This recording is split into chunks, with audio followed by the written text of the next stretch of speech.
pagkatapos po nating i-dry ang ating mga palay, ito po ay ating i-rice mill na siya.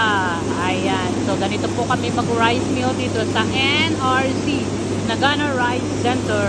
So, ito po, mula dito sa ating